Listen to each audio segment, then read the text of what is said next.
State defence হিসাবে সাবেক প্রধানমন্ত্রী শেখ হাসিনা এবং সাবেক স্বরাষ্ট্রমন্ত্রী আসাদুজ্জামান খান কামাল এদের পক্ষে রাষ্ট্রপক্ষ থেকে আনিত যে চার্জের অভিযোগ এসছে সেই ফর্মাল চার্জ তার বিরুদ্ধে আমি ডিসচার্জের প্রেয়ার করেছি। আমি ডিসচার্জে তাদেরকে অব্যাহতির প্রার্থনা করেছি। অব্যাহতির প্রার্থনার মূল যে বিষয়গুলি ছিল সেগুলো এই যে তার বিরুদ্ধে যে সমস্ত কথাবার্তা এসছে সেগুলো কল্পিত, উদ্দেশ্যপ্রণোদিত, রাজনৈতিক উদ্দেশ্যপ্রণোদিত এবং যেগুলোর কোনো সত্যিকারের ভিত্তি নাই। এবং ওনার যে রাজনৈতিক দর্শনে এবং দীর্ঘ বছরের শাসনামলে এই সাবেক প্রাইম মিনিস্টারের যে সমস্ত কল্যাণ, যে সমস্ত ভালো ভালো কাজ, এই সব বিষয়ে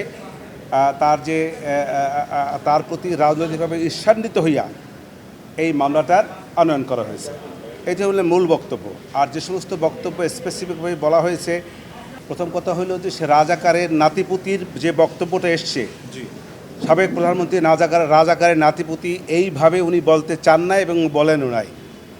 আর রাজাকারকে ধ্বংস করে দেওয়া, তাদেরকে হত্যা করা, এরকম একটা প্রশ্ন আসছে এই মামলার মধ্যে।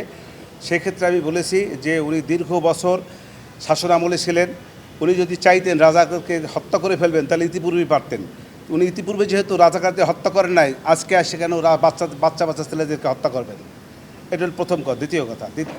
দ্বিতীয় কথা হলো ওনাদেরকে বলা হয়েছে যে তাপস সাহেবের সঙ্গে উনি ফোনালাপ করেছেন, সেই ফোনালাপে বিভিন্ন ছাত্রদেরকে হত্যার নির্দেশ দিয়েছেন। আমি বলেছি এটা সঠিকটা, এরকম কোনো নির্দেশ প্রশাসনের পক্ষ থেকে কোনো ডকুমেন্টারি কোনো এভিডেন্স তাদের কাছে নাই।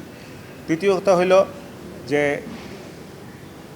রংপুরে বেগম রোকেয়া বিশ্ববিদ্যালয়ের ছাত্র আবু সাঈদের যে হত্যার নির্দেশ দিয়েছেন, এরকম কোনো বক্তব্য, যে বক্তব্যগুলো এনেছে এগুলো সঠিক নয়।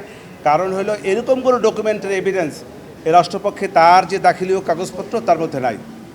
আর 4 এবং 5 নম্বর যে অভিযোগগুলি, সেইগুলি বেলা 5টার, উনি তো বেলা 2টার, ওখানে বলা হয়েছে 14 আগস্ট থেকে 5ই আগস্ট, 14 জুলাই থেকে 5ই আগস্ট 2টা 30 মিনিট বোধহয় সম্ভবত, পারহ্যাপস, হয়তো একটু ভুল হতে পারে, সেইখানে মধ্যে ঘটনা।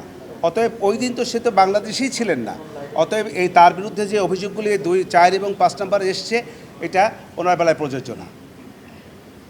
এই আমার বক্তব্য। তাহলে আপনি কি চাচ্ছেন? প্রার্থনাটা বলেন। আমার প্রার্থনা হলো আমি চাচ্ছি আসামিদেরকে এই মামলার দায় হইতে অব্যাহতি। তো শুরুতেই বলেছি কথা। শেখ হাসিনা কোনো হত্যা নির্দেশ দেননি, প্রত্যক্ষ পরোক্ষ কোনোভাবেই না। সেটা স্বাক্ষর যখন হবে, তখন কল রেকর্ড যদি আসে, যখন যদি সাক্ষাৎতে দেখা যাবে, তখনকার বিষয়।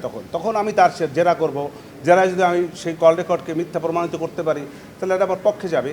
আর যদি মিথ্যা প্রমাণিত না করতে পারেন, বিপক্ষে যাবে। আর ঊর্ধ্বতন কর্তৃপক্ষের দায়ের বিষয়ে আপনার যুক্তি কি? ঊর্ধ্বতন কর্তৃপক্ষের দায়ের বিষয়ে আমার বক্তব্য হলো এই যে ঊর্ধ্বতন কর্তৃপক্ষ হিসাবে যে কথাগুলি বলেছে সঠিক বলে না। এটা আমার বেলায় প্রযোজ্য না। আমি এরকম কোনো ঊর্ধ্বতন কর্তৃপক্ষ হিসেবে কোনো রকমের নির্দেশ আমি প্রদান করি নাই। আমার বক্তব্যটা হলো যে মানবতা বিরোধী অপরাধ, এই দেশে কোনো যুদ্ধ হয় নাই। এই যে জুলাই আগস্টে কোনো যুদ্ধ সংগঠিত হয় নাই। এখানে একটি রাজনৈতিক যে পট পরিবর্তন এবং প্রতিহিংসা, হিংসা, তার প্রেক্ষাপটে এই ঘটনা। অতএব যেহেতু কোনো যুদ্ধও সংগঠিত হয় নাই, অতএব যুদ্ধাপরাধ থেকে উদ্ভূত যে সমস্ত অপরাধ, মানবাধিকার, সেইটা এখানে সংগঠিত হয়।